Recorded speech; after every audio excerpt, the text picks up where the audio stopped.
Yo, what up, Greer? Hello. Yo, we just came from seeing the movies Crazy Rich Asians. It was mad good. Yeah, it was a really good movie. Yeah, dude. It was a wild ride. There were a lot of plot twists. Would you see it 3 times, though, in the theaters? I don't know. I'd definitely watch it again. I wouldn't do it twice in the same day, but... Maybe a movie pass let you just see, like, unlimited movies and, like, you can see repeats. Sorry. I could very clearly tell why Velo loves it. Like, why is that? It's a very Velo kind of movie, because it's just got a ton of shit in it, and it's very, like, full of plot twists and just full of, like, big performances, and, like, it was very, like old school, like, Hollywood 50s, 60s filmmaking, where they're like, we're gonna get a bunch of stars and have a bunch of plot lines and have a bunch of shit happen. Yeah, but I thought this was an entire Asian cast. Those were some British dudes at the beginning. Yeah, no, I mean, there were white people in the movie. Like, those British guys were fucking idiots. Yeah, dude, they're like, oh yeah, you're like, go use the phone outside in the rain, and you're like, he's like, I own this bitch now. What's up, players? Yeah, that was really good writing when she's like, it's literally the least you could do to let me use your phone, and then they show her standing out in the rain at a phone booth. Like, that was a clever ass movie. You could tell it was like written, that it was based on a book, that it was well written, and that it was just really like well structured and funny and clever. Like, I liked it. Oh yeah, that movie really worked for me. We're getting into spoilers. Sorry, man. Spoilers, players. First 5 minutes of the movie. Well, anyway, Are we spoiling everything? Are we going to town on this? We're going to town, man. All right, I'm driving to the suburbs while we go to town. All right. Yeah, because we're literally going to town right now. No, we're going to the suburbs. The literal going. Well, you're still going into Inglewood. It's still town. Town is the metaphor. Inglewood is not a town. Yeah, it is. It's a city. We're in Inglewood right now, man. I was up to no good. Yeah, dude. But yeah, that movie, Crazy Rich Asians, was mad good. Yeah, Crazy Rich Asians, man. It was really good. I like when you're like, oh, that's Mahjong. I'm like, come on, man. Yeah, that was embarrassing. You're gonna tell everyone at work about that, aren't you? Probably, man. I don't know. That's fine.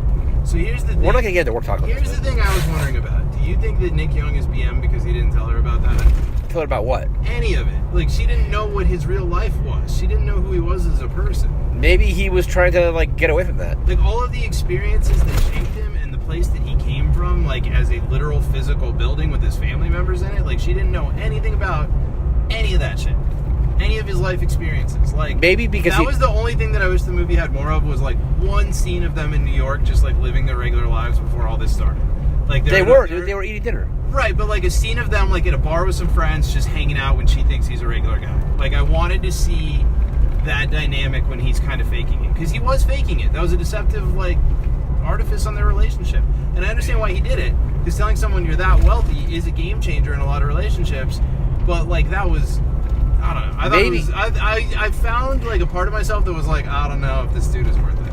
Well, maybe he didn't want her to, like, or didn't want to get, like, too involved in it because he knew they were going to be BM about it, his family.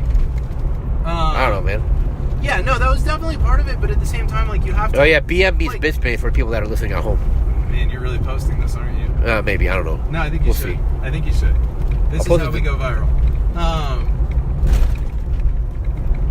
Like, I completely understand. This is how you can tell it was a really well-written character, is I understood exactly why he did what he did. And I understood his personal justification, and the part where he was being shitty to her because of it, and the part where he was actually kind of... When was he being shitty to her? He wasn't really being that shitty to her. It's just being shitty to not tell her about yourself, to not expose that part of yourself to someone when you're, like, talking about how you're in love and you're getting married and stuff. Like, if they're that serious after a year, and he's taking her to the wedding... Like, that was the hardest scene for me, was the first scene, where I was just like... Dude, how are you not going to tell her about this? What shit? Scene in the hotel? When they get on the plane, and they get on the plane, and you're like, oh, you're in this suite that probably costs. It's like, bro, what was your plan? Like, how far into this were you going to get before you thought that your fucking brilliant girlfriend was going to start asking questions? Like, and so I just was a little annoyed with him, but I understood why he did what he did completely. Like, it was an incredibly well-rounded world of characters as far as their motivations. Okay, one thing I didn't get was. When they were at that, like, they went to the bachelor party, and then the other ladies went to the bachelorette party, and they, like, yeah, who was the one lady talking to? She's like, oh, she just fell for this shit. Was she talking to them? Was the mom in on that? Was it just no? She was conspiring with all those other women that did the thing with the fish. That's why she put the fish emoji. Yeah, but I'm saying, like, were the people that were conspiring with them, were they doing that on the mom's behalf, or was that just No, I think they were doing it on that woman's behalf, because when she was like, oh, I was his ex-girlfriend, I'm gonna, like... Yeah, because when they confronted her at the wedding, and then she ran away and he was running through the crowd looking for her, like, that chick grabbed Nick and, like, was trying to mac on him. Yeah, it's like, oh, like you're back. It's like, nah, man. Yeah. Was that the dude from The Hangover? That guy, like, was that Awkwafina's dad, or who was that supposed to be? Yeah, he was Awkwafina's dad. That's Hangover dude? Yeah, Ken Jeong. Yeah, man. Dude, I didn't recognize Awkwafina with that haircut, man. I was like, what? She was good. She did a really different voice than she did in Ocean's 8. Yeah, I like her more in Ocean's 8. I didn't know that Ronnie Chang and I knew Jimmy Yang was in that movie. I didn't know Ronnie Chang was in it, but they were both really, really funny. Which guy's that? Ronnie Chang was the brother-in-law that was like the rich asshole with the wife that hated him, and he was like, oh, you got in Chinese Vogue but not American Vogue. And that dude is on The Daily Show. He's a correspondent on The Daily Show, and he's really funny. And then he's like, this dress looks terrible on you. Yeah.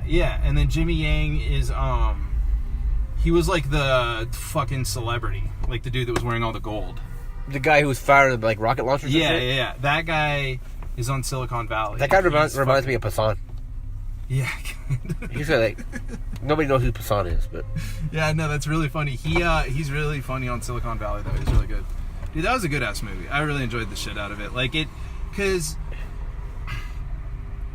all of the wedding stuff and everything up to the wedding felt very like, dude, I got my ass super manipulated by this romantic comedy, because this shit happens in romantic comedies all the time. And by the way, it's always better to make a movie, if you're ever making a movie about a wedding, make your movie about the wedding of people that are not your main characters, because no one really gives a shit about the, like, are they or aren't they going to get married. It's more interesting to see other people, you know? Yeah. Like, the best man and the woman, that's nice. They have the private, intimate moment where they're looking at each other while the bride and groom are kissing. Yeah, and then also, like, one thing I didn't like, it didn't fall into, like, a regular romantic comedy, like, formula. That's what I'm saying. So I got super manipulated, because, like, when it got to the wedding and they were looking at each other at the wedding and it seemed all chill and they were going to the fucking ceremony, I was like, oh, this worked out. Like, this is good. Like, this was a fun ride with this movie. And then the thing happens with her mom, and she has to step up and use some game theory, and they had all these big emotional showdowns, and I was like, oh, man, this movie's, like it got really real. Like, I was super invested in the characters and the plot and their decisions, and yeah. Because dude, normally... that movie worked like hell for me. I can totally see why Vilo loves it. Yeah, because normally it's like, people meet, it's good for a while, bad shit happens. Usually it's the fault of the dude normally, right? Well, there was a lot of circumstances. And then... they get back together. You know what was the really good bait and switch that they pulled was that the grandma liked her, and so the whole time you keep thinking like, oh, Grandma's got her back. Yeah, Grandma's got her back, and they're gonna be like, it'll be a showdown where Grandma will step in and tell Michelle Yeoh like step off, and that never ever happened, and instead the opposite happened, and so then you're just like, oh man, Wait, Michelle Yeoh's a mom? Yeah, and Michelle Yeoh from James Bond? Yeah, dude, you didn't recognize her? Not really. Oh, she was amazing. I haven't seen her in a movie in a long time. She was fucking incredible. Listen, man. Or Crouching Tiger. If I was giving out Oscar nominations for that movie, which it should get a bunch of, I would nominate Constance Wu and Michelle Yeoh, because they were both fucking phenomenal. She was the main girl. Oh, Rachel. Yeah. Rachel. Yeah. Because she was amazing. Like, she had to do everything, and she had to carry all the shit, and she just owned the movie. It was her movie. Like, she's gonna be a big star now. But Michelle Yeoh was fucking amazing, and she was so expressive with such a restrained performance, and like was so like intense, and oh man, she was so amazing, and she was so powerful and intelligent. Like, it was really cool. And she was also like, she was that scene where she was like, you're never gonna be enough, bitch. Yeah. Oh, that was brutal. That was so brutal. Because like, she's like baiting her in, be like, oh, like I was in your shoes one time. Yeah. But also, you're not gonna be good enough by it. Is this Broadway? Yeah. No. So this is what I was saying with the metaphor about. So look at Grandma as the queen, like the Queen of England. Okay. Because this is almost like a Princess Diana kind of thing. Okay. So Grandma is queen. You know about the royal monarchy. Yeah, man, and like they didn't like Princess Diana at first, right? Yeah, so that's what I'm saying. So it would be like if the mom in that movie, Michelle Yeoh, Eleanor, was Queen Elizabeth, and then she was Princess Diana coming in with the prince. Which one is Princess Diana? Rachel? Yeah. Except Prince whatever. But if you look at the dynamics in their family, so now I'm going to switch it up a little bit. So Grandma is the queen, and she has a son who's a prince, who's Nick's dad, who we never met. Okay. And that guy wants to marry this woman, Michelle Yeoh, Eleanor. That was one thing that we never actually, like, it was kind of interesting that they never showed his dad. He's going to be in the sequel, I'm sure. That'll be a sequel. Yeah, dude, crazy, richer Asians. Richer Asians, yeah. Or something like that. Anyways, so she has this son who's her prince, who runs her company, and she loves him and shit like that. And he meets this woman who she doesn't think is good enough for her son. And her son marries that woman anyways, and they have a boy. And then that woman has to give her the boy, the new prince, so that that woman can go out and help provide for the family. So now she's saying, here, take my prince and raise him. And so now Eleanor is in the position that the mother-in-law was in of, you know, you're trying to take my son away from me, you young woman. But she also has that feeling of, like, I've already given this dude away once, so I can't give him away again. So that makes her, like, extra super duper overprotective. The mom or the grandma? Like, the mom, Eleanor. So she has, like, all of these multiple reasons to be overprotective because that's her son who left her and she wants him to come back. But she also doesn't want to lose him to someone else, so she wants to win him back, but she also needs him to, like, step up and take over his role in the family, and, like, as a parent, she just wants him to do that. Like, it was all this complicated shit, you know? It was a very complex relationship. Yeah, that movie, it was tight. It was tight, man. It was a good-ass movie.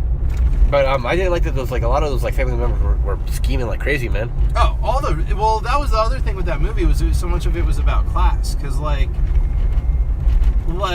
So wait, what was the Aquafina's family? Were they, like, rich but not that rich? Yeah, they were rich but not that rich. It's like around here. Like, there's people that are like John Elway's rich. John Elway has probably hundreds of millions of dollars. There's billionaires around here. There's billionaires around here that have shit that John Elway looks at and he's like, man, I wish I could have some of that. And then there's fucking me and Joe who look at John Elway and we're like, hey, can I borrow $50? Like, you know? So there's, is that the sign? That's a... I don't know what that is. Yeah, that's the sign. That's right here, man. Yeah. I'm talking about the Blinky down the street. The Blinky. Oh, these blinkers right here. Blinkies. Watch out for... They move these things out, so be careful. All right. It's a construction zone out here now. So there was a lot of class They haven't even done anything with this. Yeah, I'm trying to talk it's about been it. sitting here for like months. Go ahead, man. There was a lot of shit about money and wealth and privilege and all this shit, and it was a very it was definitely a movie where, like... What was this movie rated? Was it PG-13? I don't know. Aquafina dropped an F-bomb. Yeah, you get one for in a movie. I think it was PG-13. They're like, we're giving it to Aquafina. She gets the F-bomb for this movie. Yeah. It's like in Mission Impossible. What's the dude's name? Oh, Henry Cavill got it. Did he? Yeah, I think he was like, what the fuck are you doing? Yeah. Or something. I don't know, man. Well, anyways, that was a good movie. Yeah. There was a lot of shit about class in it, and that's why it was like, it was very...